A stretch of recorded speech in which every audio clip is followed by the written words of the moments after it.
I want to open this up to our experts. Mark Brolin, author and geopolitical strategist, here with us. And of course, there's Professor Brahma Chileni, needs no introduction.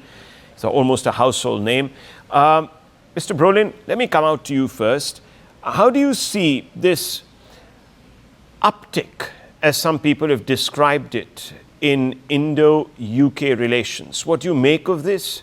What do you make of the fact that we were able to conclude the CETA, or the Comprehensive Economic and Trade Agreement, after 3 years of back and forth? In a way, I think we are very lucky with the timing. And I think from the UK perspective, there are two key drivers of growth. And one is, of course, that India is the fastest growing big economy on the planet. So that's very interesting for the UK. And the second one is the one touched upon previously, that Keir Starmer is politically very pressured. People are talking here in the UK about replacing him, even though he won a landslide victory only a year ago. So that is unique territory, actually. So he needs to really deliver on this. So this is why this particular trade, FTA, is much more than symbolism. He actually needs the implementation bit to work for him personally. Otherwise, he really might be replaced. So he is now into doing all he can on many different fronts to make growth happen in the UK. And India is a key part of that puzzle. So I think these two elements to take together makes this much more than just symbolism. This is a trade deal Keir Starmer needs to have working for him. So, Mr. Brolin, you're suggesting that his future is really pegged to the outcomes, to how much he can actually bring home under the CETA. Is that what you're saying? Yes. I mean, it's not only India. He has to deliver on other fronts as well. But his hands are sort of tied domestically. So his foreign policies are much more important to him than they have ever been in his entire career. So, of course, he needs to work. The US-UK trade deal also needs to work. But this one is more tangible, since the US deal is much more of a framework, and that has to be hammered out. This has gone further. So it is a big, important step. And I think also we have this second element here in the UK, as in Europe. People are not trusting the US as much as used to be the case. And nobody really trusts China. So if we can have these mid-sized players, I mean, this behind, after China and the US, these are the biggest economies on the planet. We have Japan, India, UK, Germany. And if India and UK can do something together, that can be also a force in itself to make China and the US behave a bit better. So it is important. It is really an important deal, yes. Okay, Professor Chileni, where do you weigh in on this? The West, many people are saying, are looking beyond really its borders, especially continental Europe, because it realizes that it's slightly uncomfortable or discomforted by Donald Trump's America First nationalism, hemming this block of countries in. The UK broke away, of course, from Europe in a sense. There was Brexit, and found itself sort of caught between two headwinds in a sense. Does this make sense? You raise an important issue, Rahul. In addition to the Trump factor, there are two other factors. In fact, there are two other factors that are even more critical than the Trump factor that underscore why Europe is facing strong economic headwinds. The British economy is struggling, and most European economies are stagnating today. The two reasons are, one, that Europe relied for long on cheap Russian energy and on the Chinese market for exports.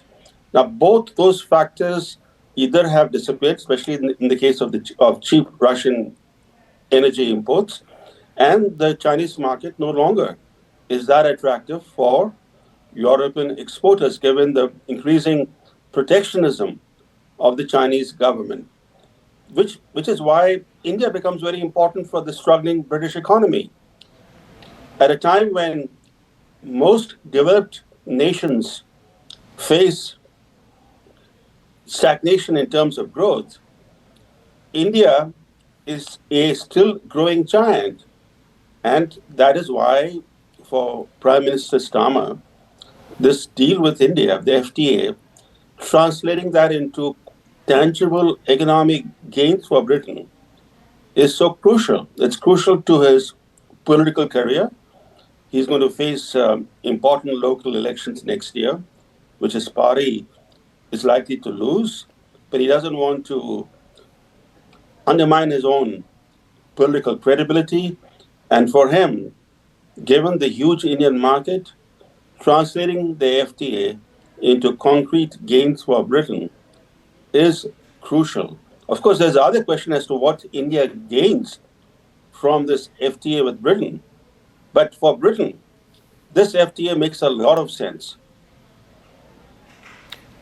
Can you elaborate on that? Because there have been people, and I don't want to sort of always focus on the negatives, but there have been people who say that perhaps this FTA is not going to serve India's interests as much as we expect it to. Would you agree with that? Number one. Number two, most importantly, I wanted to ask you whether issues like the support, or at least the perceived support, for extremist groups, especially those linked to Khalistan and perhaps pro-Pakistan and POK, will that really come up for discussion?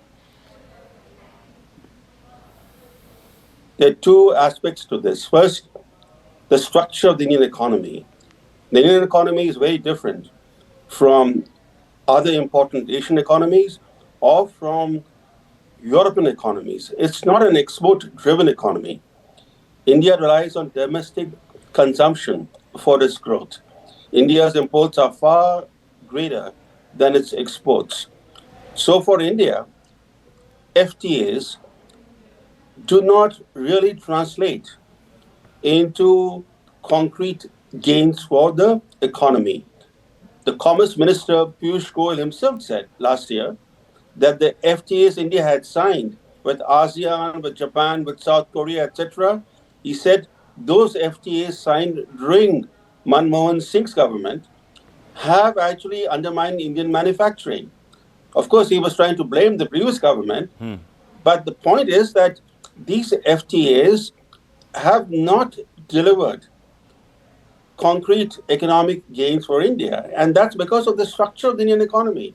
India doesn't need FTAs, and that's the reason why many were asking as to why India got into an FTA with Britain. And even if India wanted to get into an FTA with Britain, it should have leveraged Britain's desire for a free trade agreement to resolve some of these irritants, some of these issues that are at the core of India's concerns. You raised the important issue of Sikh militants, the fact that UK-based Khalistan militants are shielded by the British state. Not long ago, they stormed the Indian High Commission in London. Yes. They even pulled down the Indian flag with the police nowhere.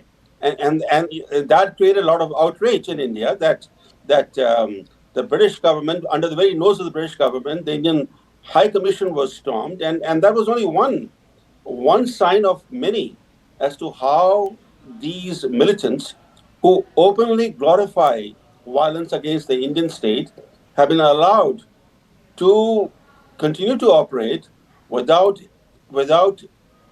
the state seeking to rein them in, because it's one thing to use British freedoms to demonstrate. It's okay to demonstrate against India in front of the Indian High Commission. But it's another thing to call for terrorist actions against the Indian state from British soil. And then the second issue is that Britain has become a magnet for billionaires from India fleeing from Indian law. Yes. These are high-profile economic offenders. They escaped from India to Britain. Malia and Nirav Modi are just two examples of many.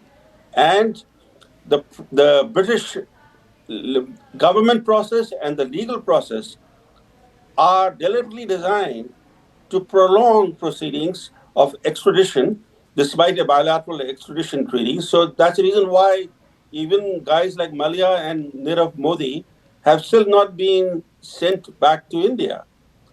And then, of course, there are these other issues that Prime Minister Starmer thinks are not trade issues, like visa liberalization.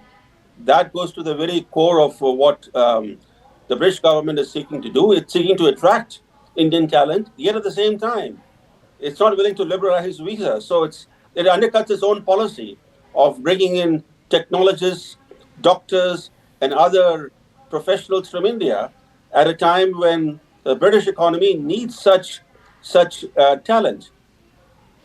Very interesting. Let me open this up and bring in Mr. Brolin. Mr. Brolin, can the CETA be a win-win for both countries?